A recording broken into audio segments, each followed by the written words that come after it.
एक उत्साह, वेगळा उत्साह दरवर्षी पाहायला मिळतात। यावर्षी तसा उत्साह पाहायला मिळतो। आपण पाहताय की हा जो दहीहंडी उत्सव आहे ही परंपरा आहे। धर्मवीर आनंद दिघे साहेबांनी या उत्सवाला महोत्सवाचं रूप दिलेलं आहे। या ठिकाणी संस्कृती जपली जाते। या ठिकाणी आमचा सेलिब्रिटी हा आमचा गोविंद आहे।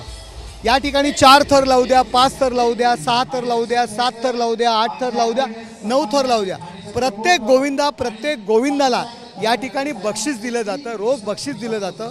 ही जी काही गोविंदा पथकं आहेत यांना स्पॉन्सरर मिळत नाही, त्यांची मोठी आर्थिक अडचण असते आणि मोठा खर्च असतो, जेवणाचा असतो। प्रत्येक गोविंदाला जेवणाची व्यवस्था सुद्धा या ठिकाणी केली जाते आणि या ठिकाणी संस्कृती जपण्याचं काम आम्ही करतो। शिवरायांचा पुतळा कोसळला आहे, त्याच्यावर विरोधकाकडून टीकांची झोप उडाली आहे। हे बघा, जी काही दुर्घटना घडलेली आहे ती खेदजनक आहे। त्याची चौकशी होईल, त्याच्यावर कारवाई होईल, परंतु केवळ टीका करणं हे योग्य नाही। नौदलाच्या मार्फत तो पुतळा उभारला गेला होता आणि आता विरोधक त्याचा जर छत्रपती शिवाजी महाराजांच्या पुतळा पडला त्याचं सुद्धा जर राजकारण करत असतील तर राजकारण कुठल्या दिशेला गेलेलं आहे आणि कुठल्या दशा झालेली आहे हे खरोखर वाईट आहे। संजय राऊतने थेट पंतप्रधान नरेंद्र मोदीवर टीका केलं। त्यांनी गेलं की नरेंद्र मोदीचा हात जिथे जिथे लागतं तिथे उद्ध्वस्त होतो। हे बघा, त्याच नरेंद्र मोदींच्या पायऱ्या उंबरठा हे झिजवत होते ना, आम्हाला मुख्यमंत्री करा, आम्हाला मुख्यमंत्री करा, विनवणी करत होते ना। त्याच नरेंद्र मोदींचं गुणगान गात होते ना।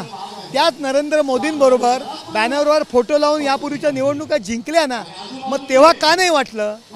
केवळ सोनिया गांधी खुश व्हाव्या, सोनिया गांधी, राहुल गांधी यांना मुख्यमंत्री पदाचा मार्ग मोकळा करावा याकरता नरेंद्र मोदी साहेबांवरती टीका करतायत आणि छत्रपती शिवाजी महाराजांचा उपयोग करण्यास सुद्धा यांना लाज वाटत नाहीये। मुख्यमंत्र्यांवर त्यांनी टीका केली आहे। त्यांनी स्वतःच्या ठेकेदाराला कंत्राट दिलं होतं, त्याचमुळे घटना घडली आहे आणि भ्रष्टाचार झाला आहे असा आरोप। माणूस कल्याणमध्ये राहत असेल, ठाण्यात राहत असेल, त्यात मुख्यमंत्र्यांची काय चूक आहे? ते जर कल्याण ठाणे म्हणत असेल तर तो महाराष्ट्रात राहतोय म्हणून काय महाराष्ट्रातल्या सगळ्यांची चूक आहे का?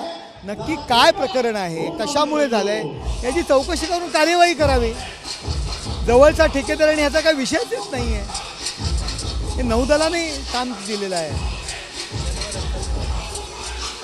व्हिडिओसाठी हरीश मेघेसह रमेश शर्मा, TV9 मराठी, ठाणे।